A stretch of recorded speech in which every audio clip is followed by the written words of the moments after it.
On this Wednesday, March 17, we welcome you to your Barbados Today Evening News Update. Today, as Barbados marked 1 year since it declared its first case of COVID-19, the man leading the fight back says the battle is not over just yet.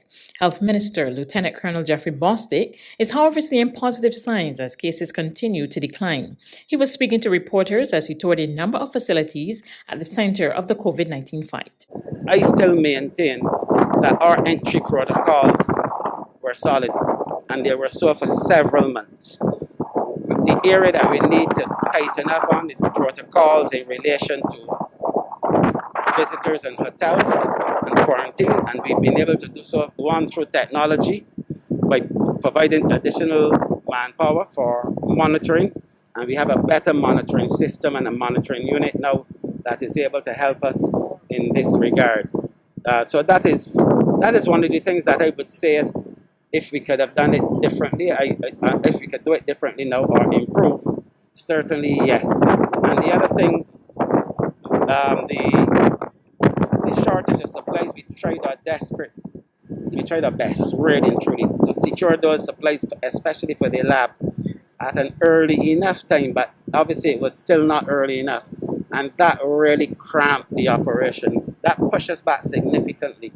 And I'm happy to say that we're at the stage now where we have the reagents and supplies in abundance. So we will not see that happening again. Reflecting on the past 12 months, he suggested the country managed the pandemic as best as it could. Minister Bostic stands by the island's health and safety protocols, but he suggested at least 2 areas that could have been handled differently. The cases that we've had in the past 7 to 10 days have been restricted to a number of communities, and we're not seeing that spread of cases in several communities like we were seeing before, and that is a good sign. But for me, I would like for us to be able to return to the pre-December days, and then I'll be satisfied that we are really on the right track and that we are on top of things. Right, we're getting there, but there's still a bit of work to do because 16 cases, 17 cases, although significantly lower than before, still too high for my likings. 13 people were diagnosed with COVID-19 on Tuesday, while 31 people recovered from the virus. The number of active cases is now 147. Infectious diseases specialist and head of the isolation facilities, Dr. Corey Ford, however, warned now is not the time to be reckless.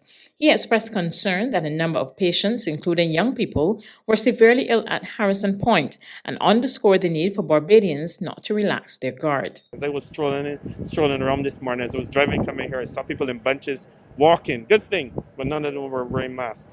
Certainly, I'm asking the public to please remember to wear their mask, do the appropriate distancing, and of course, as the vaccine is in floor, which is I believe is our silver bullet, to really go ahead and get the vaccine. Certainly. As it's available in country, knowing that many countries have not even started their vaccination programs. I think we're way ahead, and we need to continue to be way ahead in terms of doing that, but in terms of actions as well. So actions become very, very, very important. I think we assume we got the vaccine, everything is okay, let's go back to normal. But I think as we do that, we still need to be very careful. I think we're at that tipping point in country where we need to do the right thing. In a brief message today, Prime Minister Mia Mottley expressed her gratitude to Barbadians. I just want to say thank you to all who have literally over the course of the last year stood up and been there for us on the front line. We all know that today marks 1 year since we had our first COVID case in Barbados, and regrettably, it has been a difficult year for so many of us.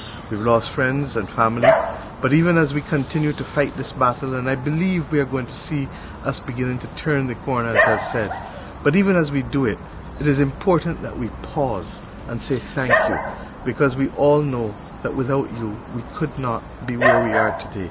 Thank you, and God bless. In other developments this Wednesday, some good news for sanitation workers. They are in line to benefit from a long-awaited medical insurance health plan. SSA Chairman Ramon Allen made the announcement today during the estimates debate. There's been a focus on first taking care of our workers. It included the recreation hall. I can actually update him and you today to say that health insurance that he referenced will be signed off on today. An agreement has been made. This was a commitment made to the workers by the Honorable Prime Minister, which the Minister made sure was at the forefront of being effected and brought to land, as he would say, as soon as possible. Meanwhile, Environment Minister Adrian Ford outlined plans for a major environmental plan, which he says will be critical in helping Barbados to achieve its 2030 clean energy goals. That includes a biological diversity plan. It is my quick and unreserved determination to make Barbados the most beautiful place in the Western Hemisphere. So, as I said, there is the cleaning component, which speaks to the sanitation. We come in and we do the bulk waste in communities, and through the community engagement program, because we believe that Barbados must have a sense of ownership in this program. They must have a sense of altruism. They must work in collaboration with government, because partnership is an important cog of any sustainable development. And we are saying, as part of a sustainable development plan, people must be part of that journey. So we have the community garbage pickup, and that is done but waste collection through the sanitation. After that, our biodiversity unit goes into the area and see what is there to preserve in a biological space, because biodiversity speaks to what happens with living organisms in a geographical space and how we can preserve those things that are important to us right now. There's regional and international news after this short break.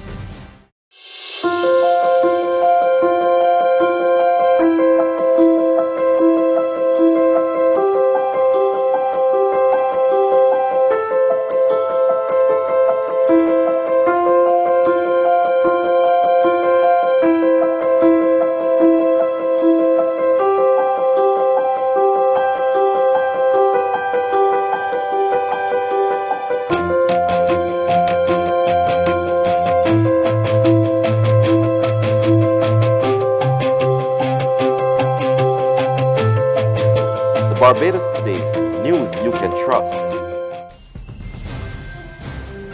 To regional news now, Bahamian authorities are battling to control rising crime, which citizens say is taking a toll on their communities. More in this report from Eyewitness News in the Bahamas. In the criminal world, they have codes, and there are some things that you don't do.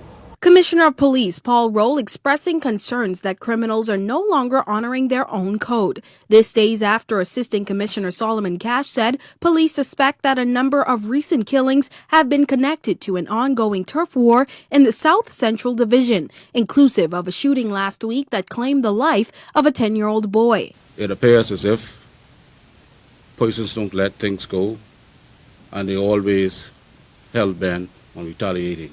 Though the bullets may have not been meant for the young boy, the matter, Commissioner Roll says, is just another reason why police have began increasing its presence in the community to help nip the issue in the bud. We are trying to deflect them and direct them away from a life of crime.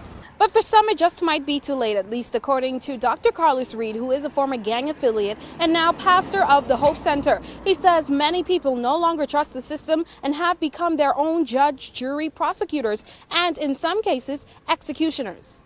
When you look at it, right, what do you tell me when I know you killed my brother?